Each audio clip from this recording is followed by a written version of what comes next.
Semangat pagi. Assalamualaikum warahmatullahi wabarakatuh. Waalaikumsalam warahmatullahi wabarakatuh. Salam sejahtera buat teman-teman sobat mutu di seluruh jagat maya. Kita pakai istilah baru nih Pak Budi. Nah, untuk quality sharing kita kali ini kita akan membahas mengenai kegiatan inovasi dan improvement lainnya. Sebelum mulai, jangan lupa subscribe, like, hidupin notifikasi. Nah, teman-teman pasti tahu nih epidemi COVID ini nih Pak. Aduh, masih panjang sekali nih ceritanya nih. Beberapa perusahaan menerapkan pengurangan biaya-biaya atau biasanya disebut efisiensi. Nah, terkait dengan kegiatan quality di perusahaan nih Pak Budi, apakah ada penghematan atau baiknya gimana nih Pak Budi untuk kelangsungan kegiatan quality buat teman-teman? Mungkin kita bisa dengarkan Pak Budi nih sharingnya. Terima kasih Jeng Rita ya. Jadi gini, memang saat ini di era COVID ini semua organisasi perusahaan umumnya terkena krisis ya. Sehingga salah satu pilihan yang diambil adalah penghematan, cost reduction ya. Nah, pertanyaannya adalah apakah kegiatan mutu juga perlu kita potong, kita cut biayanya, anggarannya misalnya? Yang pasti satu hal, kita harus paham tentang quality cost atau cost of quality ya. Jadi biaya untuk menghasilkan mutu yang baik. Itu sudah baku, sudah jelas bahwa kalau kita lakukan pilihan yang tidak tepat, biayanya akan makin tinggi. Ya, jadi biaya mutu untuk kita bisa menghasilkan produk yang baik itu kita bisa lihat ada beberapa macam biaya ya. Ada biaya preventif ya, prevention. Jadi gimana caranya mencegah mutu barang yang jelek ya. Jadi misalnya kalau mungkin cerita sekarang sambi-sambi catering ya. Nah, salah satu bentuk biaya prevention adalah memastikan supplier bisa supply bahan baku yang bagus, gitu. Terus kemudian juga bisa pastikan mungkin gas, mungkin minyak atau apa semua disuplai dari sumber yang baik ya. Itu prevention cost. Terus kemudian ada cost yang lain adalah cost appraisalnya. Jadi cost untuk kontrol ya. Jadi artinya walaupun mungkin yang supply konon langganan, tetap aja kalau kita terima bahan baku ya tetap dicek. Gitu. Tetap kita harus pastikan memang betul bagus. Sayur-sayurnya segar gitu kan. Mungkin daging ayam atau apa masih segar, tidak yang udah mau kadaluarsa apa gitu. Jadi itu tetap kita perlu kontrol. Nah, kalau kita tidak lakukan itu, nah Jeng Rita, abaikan itu, jadi udahlah cari aja supplier yang murah, terus kemudian barang datang ya apa kita belanja yang penting murah, yang penting ini ada diskon, ada apa. Nah, kadang-kadang yang diskon gitu kan udah mau kadaluarsa. Barang ada nggak baik ya, iya, betul. ya. Betul, kelihatannya murah, tapi ini ada dua macam cost lagi nih. Pertama, cost internal failure ya, kegagalan internal. Artinya misalnya kita beli barang murah, telur atau apa yang kelihatannya oke, tapi pada saat kita proses karena udah kadaluarsa, nggak seger ya Pak Budi ya? Iya, kadaluarsa jadi hasilnya jelek gitu. Kita nggak bisa sajikan ke customer. Nah, itu jatuhnya malah biaya tinggi. Maunya menghemat malah boros.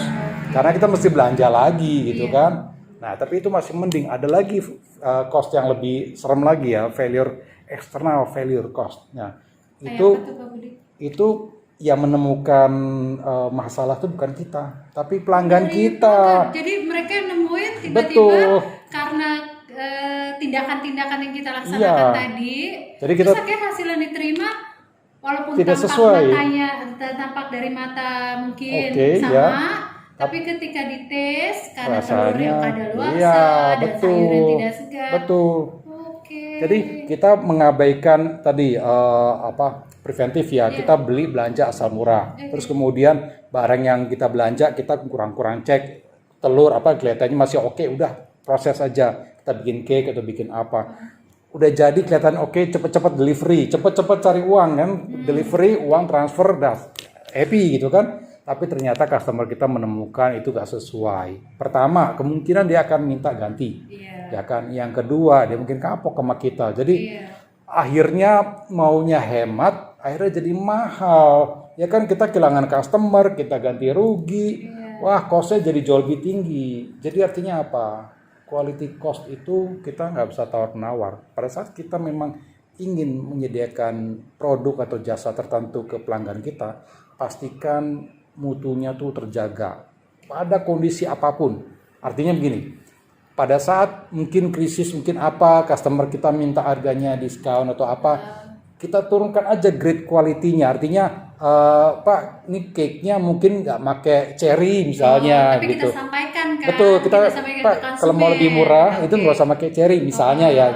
Jadi memang kita agreement dengan customer ini bisa kita penuhi. Jadi kita nggak bilang ini bagus-bagus, tapi ternyata isinya tidak bagus gitu. Jadi lebih baik begitu, lebih baik jujur sama customer. Kalau mau harga sekian, Bapak dapatnya ini.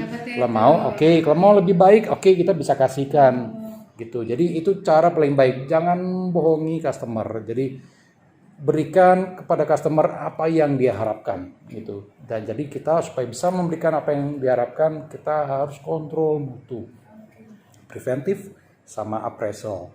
Ini kita harus jaga. Jangan sampai terjadi failure cost ya, internal apalagi eksternal.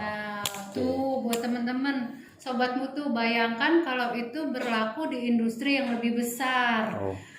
Apalagi konsumen itu kan masukannya cukup ini ya, apalagi dengan adanya media sosial ya Pak Budi. Dia nanti komplain karena pengurangan kos, kualitas barangnya jadi nggak bagus, akhirnya berdampak kepada perusahaan, dan yang pasti secara nggak lambat laun juga akan bisa berdampak kepada kita ya Pak Budi ya. Betul.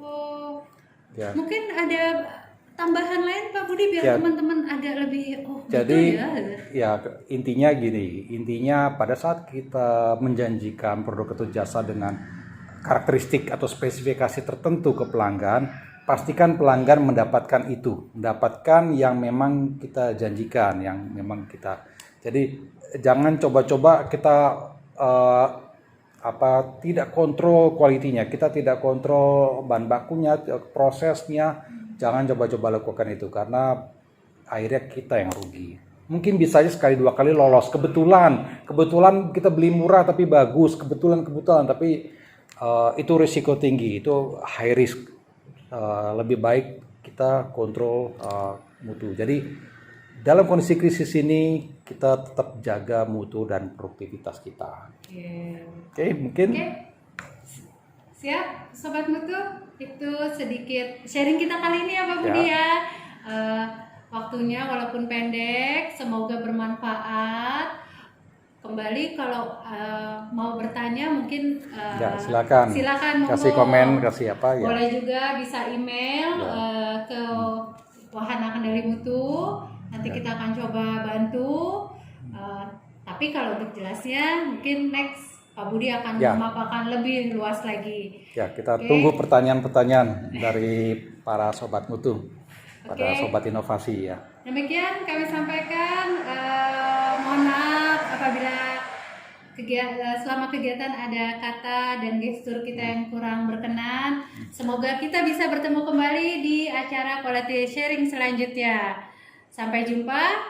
Wabillahi taufiq wal hidayah. Wassalamualaikum warahmatullahi wabarakatuh. Salam inovasi.